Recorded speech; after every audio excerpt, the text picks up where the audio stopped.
OBC के लोगों को ब्राह्मण हमेशा इस काम पे लगाता है कि इनको मुसलमानों से लड़ाई करने के काम पर लगाते रहो। जब ये मुसलमानों से लड़ाई करने के काम पर लगे रहेंगे तो ये अपने हक अधिकार की आवाज बुलंद नहीं करेंगे, और जब ये अपने हक अधिकार की आवाज बुलंद नहीं करेंगे तो इनके हक अधिकार पर ब्राह्मण कब्जा कर करके रखेगा। आजादी के 72 साल में हमारी गिनती हिंदू के नाम पर करते रहे और हमारे सारे हक अधिकार पर ब्राह्मणों ने कब्जा कर लिया। मुल्क की आजादी के 72 साल में इस देश में जानवरों की गिनती हुई, कुत्तों की गिनती हुई, हिजड़ों की गिनती हुई, मगर जो हम लोग हैं 52% ओबीसी के लोग, हमारी गिनती नहीं हुई। तो ब्राह्मणों ने बाबरी मस्जिद का मामला खड़ा कर दिया, राम जन्मभूमि का मामला खड़ा कर दिया, और ओबीसी के लोगों को बाबरी मस्जिद के मामले में आगे कर दिया, राम जन्मभूमि के मामले में आगे कर दिया। बाबरी मस्जिद गिरा दी गई। और जो ओबीसी की नौकरियां थी, जो 12 करोड़ नौकरियां ओबीसी को मिलने वाली थी, वो ओबीसी को नहीं मिली, उस पर ब्राह्मणों का आज भी कब्जा है।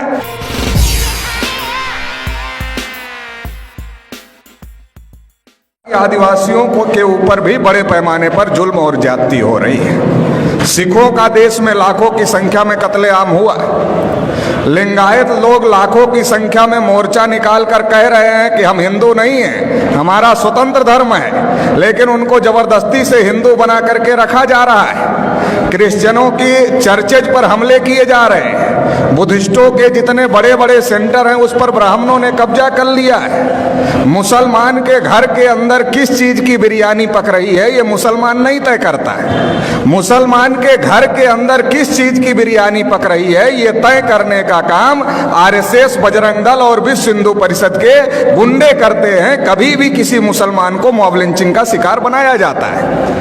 अलग अलग माइनॉरिटीज के हालात खराब है। देश का एक बड़ा तबका है जिसे ओबीसी कहा जाता है, जिसका मैं नेशनल प्रेसिडेंट हूं। मुल्क की आजादी के 72 साल में इस देश में जानवरों की गिनती हुई, कुत्तों की गिनती हुई, हिजड़ों की गिनती हुई, मगर जो हम लोग हैं 52% ओबीसी के लोग, हमारी गिनती नहीं हुई। ओबीसी के लोगों को ब्राह्मण हमेशा इस काम पे लगाता है कि इनको मुसलमानों से लड़ाई करने के काम पर लगाते रहो। जब ये मुसलमानों से लड़ाई करने के काम पर लगे रहेंगे तो ये अपने हक अधिकार की आवाज बुलंद नहीं करेंगे, और जब ये अपने हक अधिकार की आवाज बुलंद नहीं करेंगे तो इनके हक अधिकार पर ब्राह्मण कब्जा कर करके रखेगा। आजादी के 72 साल में हमारी गिनती हिंदू के नाम पर करते रहे और हमारे सारे हक अधिकार पर ब्राह्मणों ने कब्जा कर लिया। 1992 में जब मंडल कमीशन का मामला खड़ा हुआ था, ओबीसी के लोग अपने हक अधिकार की लड़ाई लड़ रहे थे, तो ब्राह्मणों ने बाबरी मस्जिद का मामला खड़ा कर दिया, राम जन्मभूमि का मामला खड़ा कर दिया, और ओबीसी के लोगों को बाबरी मस्जिद के मामले में आगे कर दिया, राम जन्मभूमि के मामले में आगे कर दिया। बाबरी मस्जिद गिरा दी गई। और जो ओबीसी की नौकरियां थी, जो 12 करोड़ नौकरियां ओबीसी को मिलने वाली थी, वो ओबीसी को नहीं मिली, उस पर ब्राह्मणों का आज भी कब्जा है। और मुसलमानों की मस्जिद चली गई, मतलब हमारी नौकरियां चली गई, आपकी मस्जिद चली गई, और रिजल्ट आया ब्राह्मणों के फेवर में, मंदिर बन गया। अभी मोदी जी अपने को ओबीसी कहते हैं, मगर उन्होंने ट्रस्ट घोषित किया, ट्रस्ट में एक भी ओबीसी के आदमी को मेंबर नहीं बनाए। जब मुसलमानों से लड़ना है तब हम हिंदू हैं, जब हम अपने हक अधिकार की बात करते हैं तब हम हिंदू नहीं हैं। मुसलमानों से लड़ाने के लिए हमको हिंदू बनाते हैं, और इस देश में हिंदू है कौन? ओबीसी के लोगों को ब्राह्मणों ने हजारों साल से शूद्र बनाकर रखा। पढ़ने लिखने के अधिकार से, धन संपत्ति रखने के अधिकार से, बोलने सुनने के अधिकार से, सभी अधिकार से वंचित करके रखा। लिखा मनुस्मृति में, अगर आंख से ज्ञान देख ले तो आंख में सूजा डाल देना चाहिए, उच्चारण करे तो जीभ काट लेना चाहिए, और अगर कान से ज्ञान का एक शब्द सुन ले तो कान में शीशा पिघला कर डाल देना चाहिए, ये लिखा।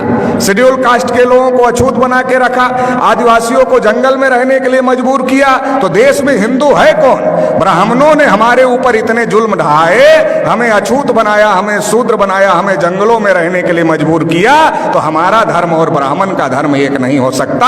हम हिंदू नहीं है। आप रामायण पढ़ लो, महाभारत पढ़ लो, गीता पढ़ लो, वेद पुराण पढ़ लो, श्रुति स्मृति पढ़ लो, कहीं पर भी हिंदू लिखा हुआ नहीं है, क्योंकि ये हिंदू हिंदी भाषा का शब्द नहीं है, ये हिंदू संस्कृत भाषा का भी शब्द नहीं है, ये पर्शियन भाषा का शब्द है जिसका अर्थ होता है हारा हुआ, नीच, कायर, काला, चोर, गुलाम। आज भी ब्राह्मण हमको गुलाम कहते हैं। हम गुलाम बनने के लिए तैयार नहीं हैं और हम हिंदू नहीं हैं, तो फिर हम क्या हैं? हम इस देश के मूल निवासी हैं। और मूल निवासी कौन है? इस देश के शासक हैं, इस देश के राजा हैं। सम्राट अशोक का नाम आपने सुना होगा।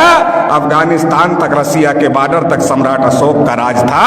हम लोग उस वंश के लोग हैं। इस बात को हम लोगों को समझने की जरूरत है। भारत के मुसलमान कोई अरब ईरान से आए हुए लोग नहीं हैं। हमारे डीएनए के भाई हैं, हमारे खून के भाई हैं। जब ब्राह्मणों ने हमारे बुजुर्गों पर जुल्म किया तो हमारे बुजुर्गों ने इंसाफ के मजहब को पसंद किया और इस्लाम को स्वीकार किया।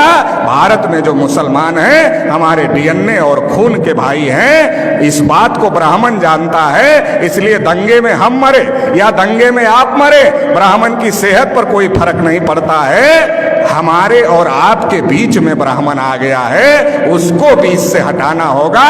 भाई को भाई से गले लगना होगा।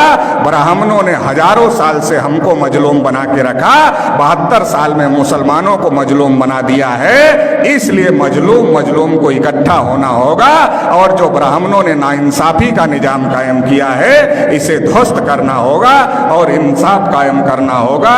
इंसाफ की इस लड़ाई में आप साथ देंगे। इतना ही कहते हुए आपने मुझे सुना, इसके लिए आभार, धन्यवाद। जय मुनि।